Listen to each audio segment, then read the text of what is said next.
Assalamualaikum warahmatullahi wabarakatuh. Selamat pagi dan salam sejahtera untuk kita semua. Perkenalkan, nama saya Irmayanti ARS STMKes dengan NIDN 0912128804. Saya adalah salah satu dosen di Sekolah Tinggi Ilmu Kesehatan atau STIKes Marendeng Majene, tepatnya pada program studi D3 Kebidanan. Pada kesempatan kali ini, saya akan membahas terkait salah satu mata kuliah yang saya ampuh, yaitu konsep kebidanan. Video ini dibuat untuk memenuhi salah satu syarat sertifikasi dosen tahun 2026, yaitu pernyataan diri dosen dalam unjuk kerja Tridharma Perguruan Tinggi atau PDDUK-TPT, khususnya di aspek pengajaran. Mata kuliah konsep kebidanan ini merupakan mata kuliah wajib bagi mahasiswa pada program studi D3 Kebidanan, dan mata kuliah ini berada pada semester 1 dengan bobot sebanyak 2 SKS teori dan 2 SKS praktek.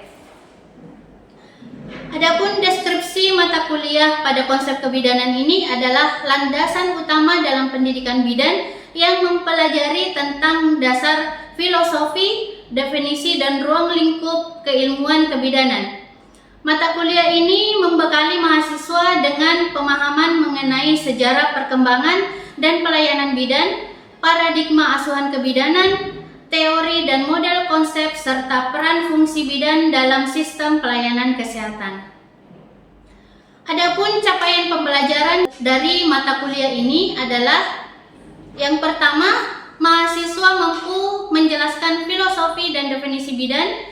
Yang kedua, menelusuri sejarah bidan dari masa lampau hingga standar pendidikan dan pelayanan modern. Dan yang ketiga, memahami paradigma asuhan kebidanan. Yang keempat, mengidentifikasi kebidanan sebagai profesi. Yang kelima, mempelajari berbagai teori midwifery yang mendasari pemberian asuhan kepada pasien. Yang keenam, memahami peran dan fungsi bidan dalam sistem kesehatan masyarakat dan upaya penurunan angka kematian ibu dan angka kematian bayi. Yang ketujuh, mendemonstrasikan manajemen kebidanan. Yang kedelapan, mampu memahami tentang bidan dan sistem pelayanan kesehatan. 9, memahami standar profesi bidan. Dan yang ke-10, mampu mendemonstrasikan teknik pendokumentasian asuhan kebidanan. Referensi yang digunakan pada mata kuliah konsep kebidanan ini beragam, tetapi referensi utama dalam mata kuliah ini mengacu pada buku ajar konsep kebidanan yang telah dirancang dan disusun sesuai dengan RPS selama 1 semester.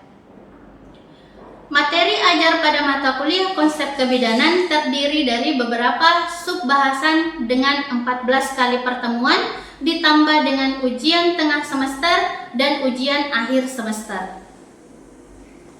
Bobot penilaian dari masing-masing komponen evaluasi mata kuliah konsep kebidanan yaitu ada kuis sebanyak 10%, tugas 20%, ujian tengah semester 30%, serta ujian akhir semester itu sebanyak 40%. Dengan total bobot evaluasi penilaian mata kuliah konsep kebidanan sebanyak 100%. Metode pembelajaran yang saya gunakan dalam proses pembelajaran yaitu ada ceramah, diskusi, demonstrasi, pemberian tugas individu, dan juga kelompok. Dan media pembelajaran yang sering saya gunakan yaitu ada presentasi, Zoom, Google Form sebagai media untuk evaluasi pembelajaran seperti kuis. Berikut saya tampilkan proses pembelajaran yang saya lakukan pada mata kuliah konsep kebidanan secara tatap muka di ruang kelas. Selamat menyaksikan. Oke, Assalamualaikum warahmatullahi wabarakatuh. Waalaikumsalam warahmatullahi wabarakatuh. Oke, selamat siang semuanya. Bagaimana kabarnya hari ini? Baik. Ya, baik adik-adik sekalian. Alhamdulillah pada kesempatan hari ini kita semua masih dalam sehat ya, dalam keadaan sehat, dan semoga hari ini adik-adik sekalian sudah siap untuk menerima materi terkait mata kuliah konsep kebidanan, ya. Nah, ini merupakan pertemuan kita yang ke-10 ya, kalau tidak salah ya. Pertemuan yang ke-10, dan pada pertemuan ke-9 kemarin itu kita sudah membahas tentang bidan sebagai profesi. Ya. Oke. Sebelum kita lanjut ke materi selanjutnya, yaitu teori dan model konseptual dalam asuhan kebidanan, terlebih dahulu Ibu ingin merefleksi atau mengetes adik-adik sekalian sejauh mana kalian memahami materi yang sudah Ibu sampaikan pada pertemuan sebelumnya. Bisa Oke. Ibu akan tanya tentang siapa yang bisa menyebutkan ciri atau karakteristik profesi secara umum? Saya, Bu. Oke, silakan. Yang pertama, keterampilan yang berdasarkan pada pengetahuan medis. Yang kedua, asosiasi profesional. Yang ketiga, pendidikan yang ekstensif. Siapa lagi yang bisa? Saya, Bu. Oke. Ada yang pertama, ujian kompetensi, pelatihan institusional, dan lisensi. Oke, masih ada? Saya, Bu. Oke. Pertama, otonomi kerja, kode etik, mengatur diri, layanan publik. Oke. Jadi ada beberapa ciri atau karakteristik ya profesi secara umum. Nah, bagaimana yang lain? Apakah jawabannya sudah benar? Benar.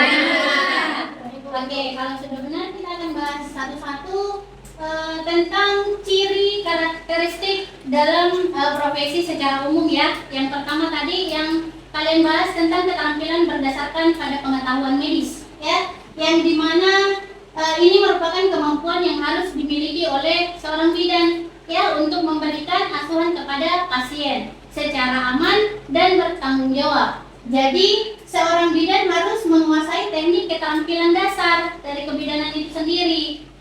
Dan yang kedua itu ada asosiasi profesi, yang dimana asosiasi profesi ini adalah wadah bagi bidan untuk menyampaikan ide-ide dan opini mereka kepada pemangku kebijakan, pendidik, dan juga stakeholder lainnya.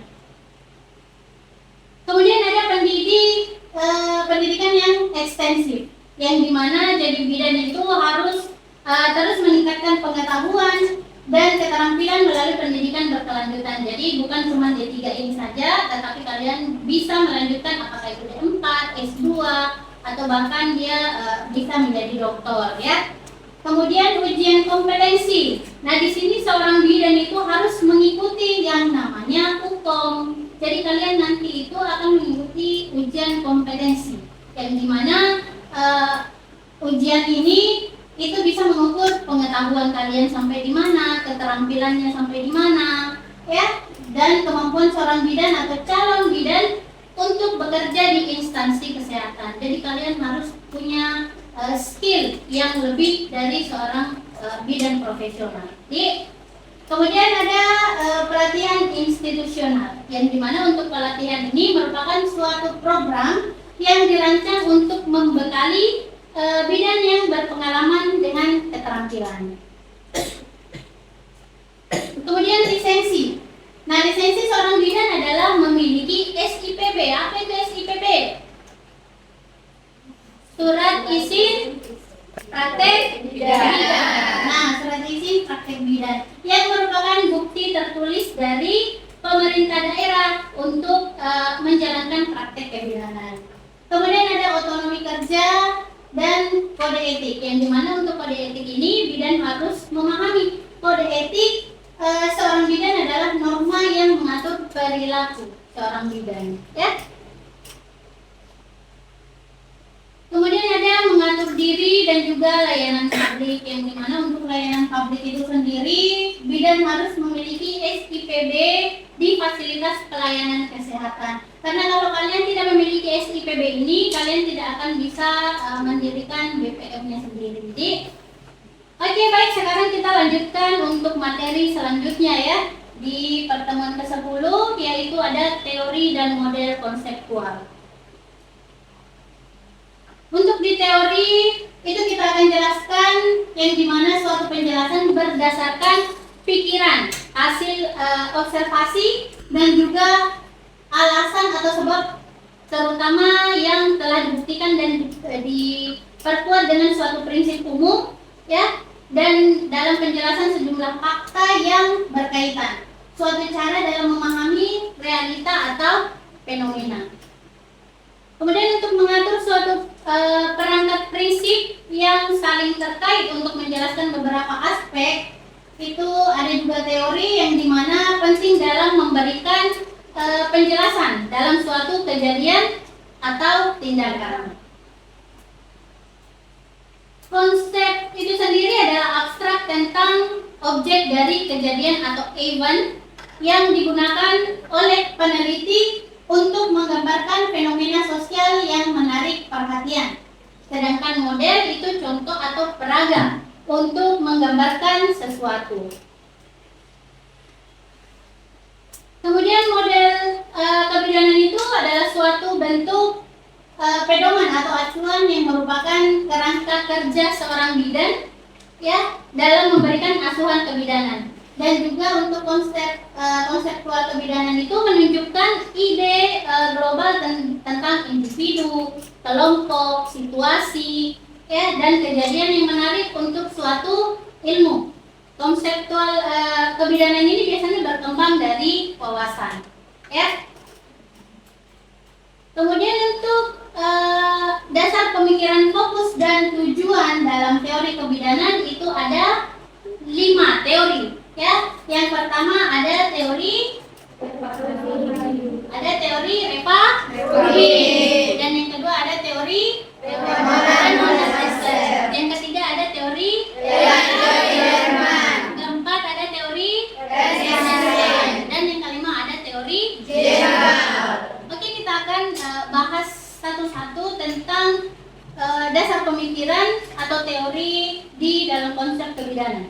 Yang kita bahas pertama adalah teori Reva-Rubin, ya, yang dimana untuk teori Reva-Rubin ini sendiri itu seorang wanita sejak hamil itu sudah mempunyai harapan. Harapannya apa? Ya, harapannya kesejahteraan ibu dan bayi. Yang kedua, penerimaan masyarakat. Yang ketiga, penentuan identitas diri. Yang keempat itu penentuan mengerti tentang arti memberi dan menerima, yang dimana cenderung lebih tergantung dan membutuhkan perhatian yang lebih baik untuk dapat berperan sebagai calon ibu, dan juga mampu memperhatikan perkembangan janinnya dengan cara apa? Ya, dengan cara melakukan pemeriksaan di fasilitas kesehatan, ya. Kemudian dia membutuhkan sosialisasi. Kemudian ada 4 tahapan dalam Reva-Rubin ini sendiri, yaitu yang pertama ada anticipatory stage atau tahap ini ibu-ibu melakukan peran dan memerlukan interaksi dengan anak yang lain. Jadi anaknya orang, dia seolah-olah dia yang punya anak. Jadi dia berperan sebagai ibu di situ. Paham sampai sini? Oke. Kemudian yang kedua ada honeymoon stage, yang dimana honeymoon stage ini ibu mulai memahami sepenuhnya peran dasarnya. Pada tahap ini ibu memerlukan bantuan anggota keluarga lainnya. Jadi ibu membutuhkan anggota keluarga lain, apakah itu suami, apakah itu orang tua atau ibunya atau kakaknya yang bisa membantu mengurus bayinya itu. Kemudian ada plate stage, yang dimana untuk plate stage ini adalah ibu akan mencoba dengan sepenuhnya apakah ia telah mampu menjadi seorang ibu atau belum. Karena apalagi kalau ibunya usianya masih di bawah yang sudah ditentukan, ya, biasanya dia belum siap untuk menjadi seorang ibu. Kemudian yang keempat itu ada disagement, yang dimana merupakan tahap penyelesaian dimana latihan peran itu dihentikan karena mungkin dia sudah menjadi seorang ibu atau bayinya sudah lahir, ya. Oke, kita lanjut ya. Di sini ada 3 elemen penting dalam proses pelaksanaan peran ibu, yang dimana yang pertama itu adalah ada ideal image, ada self image, dan juga ada body image. Kita akan bahas satu-satu, yang dimana untuk ideal image itu sendiri terdiri dari semua ide yang dimiliki oleh wanita mengenai sikap dan aktivitas wanita sebagai seorang ibu. Jadi semua itu aktivitasnya, dia mengenai sikapnya, dia ada di ideal image. Kemudian yang kedua ada self image, yang dimana self image ini adalah terdiri dari sikap wanita dalam melihat dirinya sendiri dari pengalamannya. Apakah dia, kalau misal dia hamil kedua, dia sudah tahu pengalaman yang pertama itu seperti apa. Jadi dia akan melakukan hal yang sama kalau menurutnya dia nyaman pada saat hamil pertama dia melakukan aktivitas itu. Nah, jika di hamil keduanya dia akan melakukan hal yang sama karena dia sudah merasa aman atau merasa nyaman, ya. Kemudian image diri ini digunakan sebagai representasi dari konsistennya atau saya sendiri. Jadi dia menurutnya itu dia di dirinya sendiri, ya.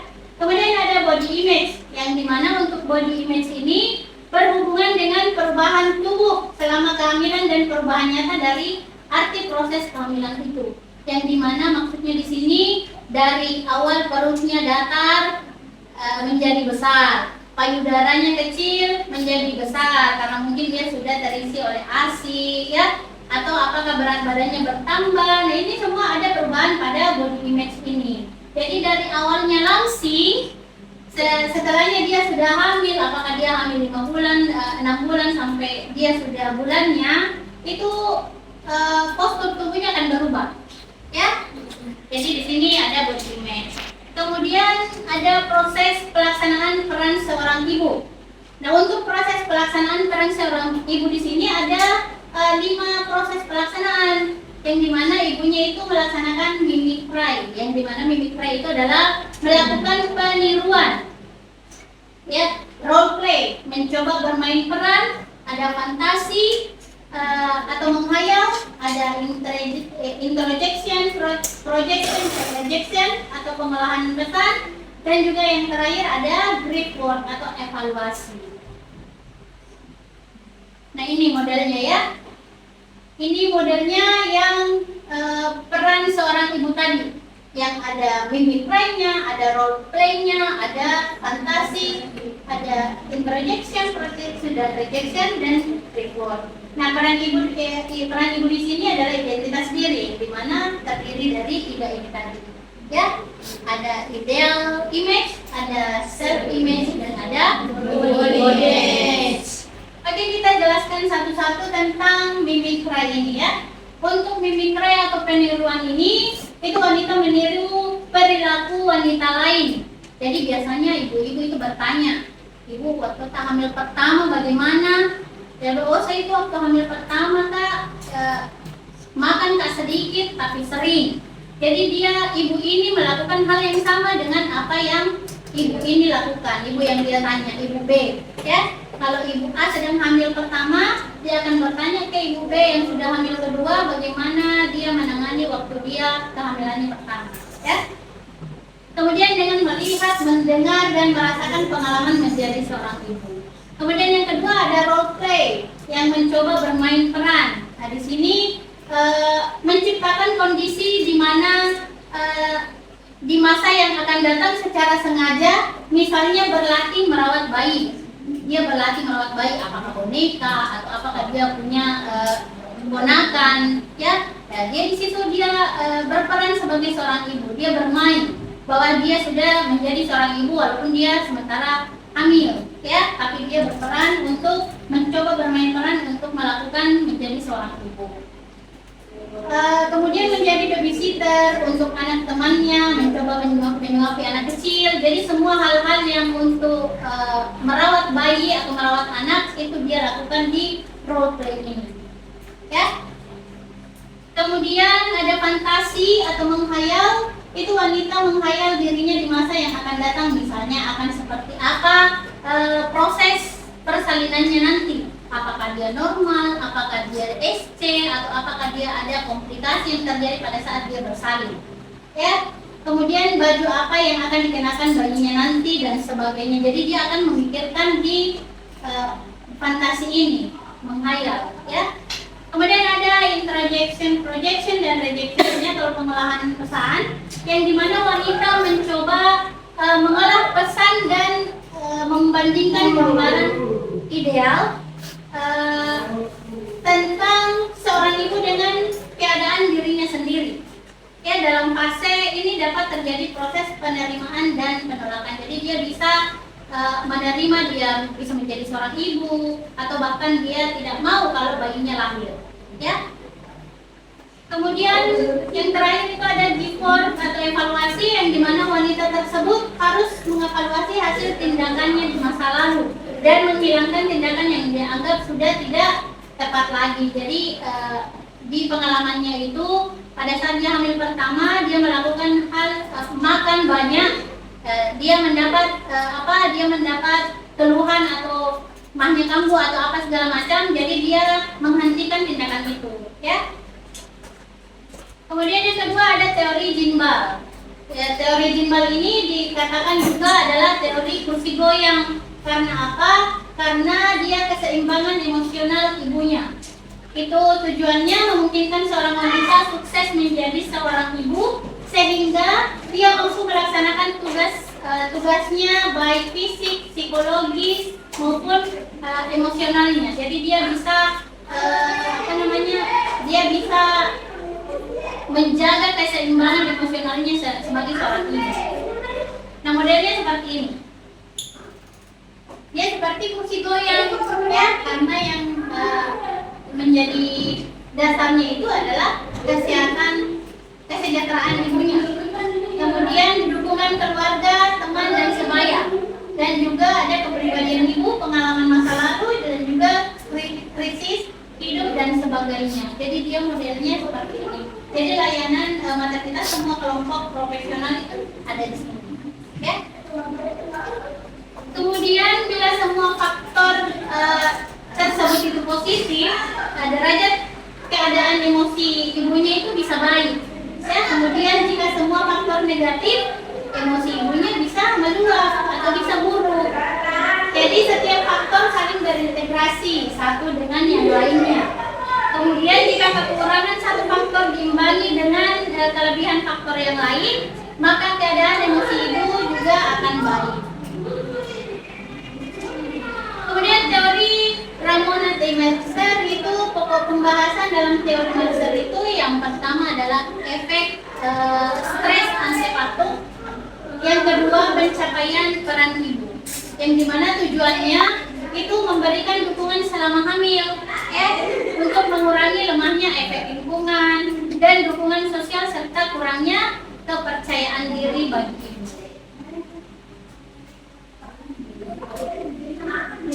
Faktor yang mempengaruhi hubungan dengan status kesehatan. Jadi faktor apa saja yang bisa mempengaruhi, ya, hubungan dengan status kesehatan? Yang pertama itu ada stres antepartum. Yang kedua, dukungan sosial, di mana ibunya mungkin tidak mendapat dukungan dari keluarga, dukungan dari teman sebaya, ya. Kemudian ada self-esteem, ada perasaan menguasai dan kecemasan serta ibunya bisa depresi. Pencapaian peran ibu, di mana salah satu penekanan dari karya Mercer adalah pencapaian peran ibu, yang dimana dia menjadi seorang ibu berarti mengambil suatu identitas baru, mencakup suatu pemikiran kembali secara menyeluruh dan mendefinisikan kembali mengenai dirinya sendiri.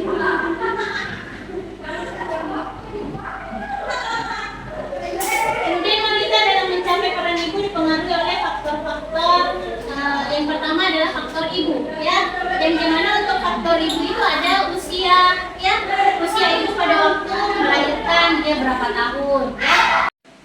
Oke, yang kedua adalah faktor dari bayi, yang dimana dari faktor bayi ini adalah kesehatan bayi, temperamen, dan juga faktor-faktor lainnya itu mencakup pada latar belakang teknik, ada status perkawinan, dan juga ada status ekonomi. Kemudian teori Ella Lerman adalah teori kebidanan. Dalam teori ini, Lerman menginginkan agar bidan dapat melihat semua aspek, ya, pemberian asuhan pada wanita hamil dan memberikan pertolongan persalinan. Jadi di teori Ella Lerman ini itu melihat pemberian asuhan pada ibu hamil seperti apa, dan juga memberi pertolongan pada pertolongan persalinan. Elijah Lerman ini mengemukakan konsep yang penting dalam pelayanan antenatal, yaitu yang pertama adalah asuhan yang berkesinambungan, yang dimana untuk asuhan berkesinambungan ini adalah asuhan pelayanan kebidanan yang terfokus pada ibu dan anak balita. Pelayanan kebidanan juga mencakup pra-perkawinan, kehamilan. Jadi dari berkesinambungan ini semuanya masuk, mulai dari pra-kehamilan, kehamilan, persalinan, nifas, bayi baru lahir, dan juga KB, itu masuk semuanya ya. Dan remaja dan wanita usia subur serta memberikan pelayanannya kepada keluarga besar. Sampainya ibunya ber-KB, itu kalian yang menangani. Jadi kemudian keluarga sebagai pusat asuhan, yang dimana keluarga sebagai pusat asuhan adalah pelayanan yang diberikan oleh bidannya, ya, diarahkan untuk mewujudkan kesehatan dalam rangka mencapai keluarga kecilnya sehat, bahagia, dan juga sejahtera. Kemudian pendidikan dan konseling itu merupakan bagian dari asuhan, yang dimana pendidikan dan konseling adalah salah satu fungsi dan peran yang yang dimiliki oleh seorang bidan untuk memberikan bimbingan atau penyuluhan yang baik dan benar, ya, sehingga angka kematian ibu dan angka kematian bayi itu kita dapat mengurangi, karena di tempat kita itu sebenarnya masih tinggi angka kematian bayi dan angka kematian ibu, ya. Paham kita sampai sini? Paham ya? Baik, sebelum kita akhiri pertemuan kali ini, satu pertanyaan saya.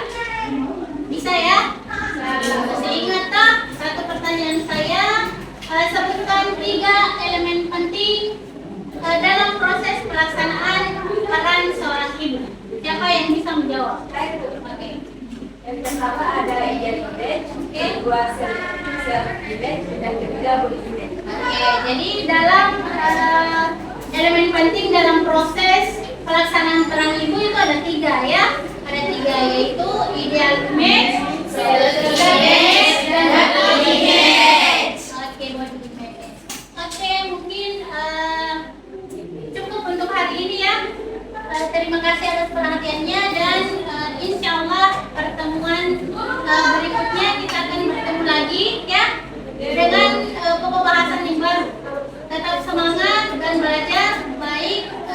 Mungkin cukup dari ibu ya hari ini. Sekian, saya ucapkan banyak terima kasih dan wassalamualaikum warahmatullahi wabarakatuh. Itulah tadi cuplikan proses pembelajaran yang saya lakukan menggunakan metode ceramah. Semoga memberikan manfaat untuk kita semua, khususnya pada penerus kebidanan di masa depan.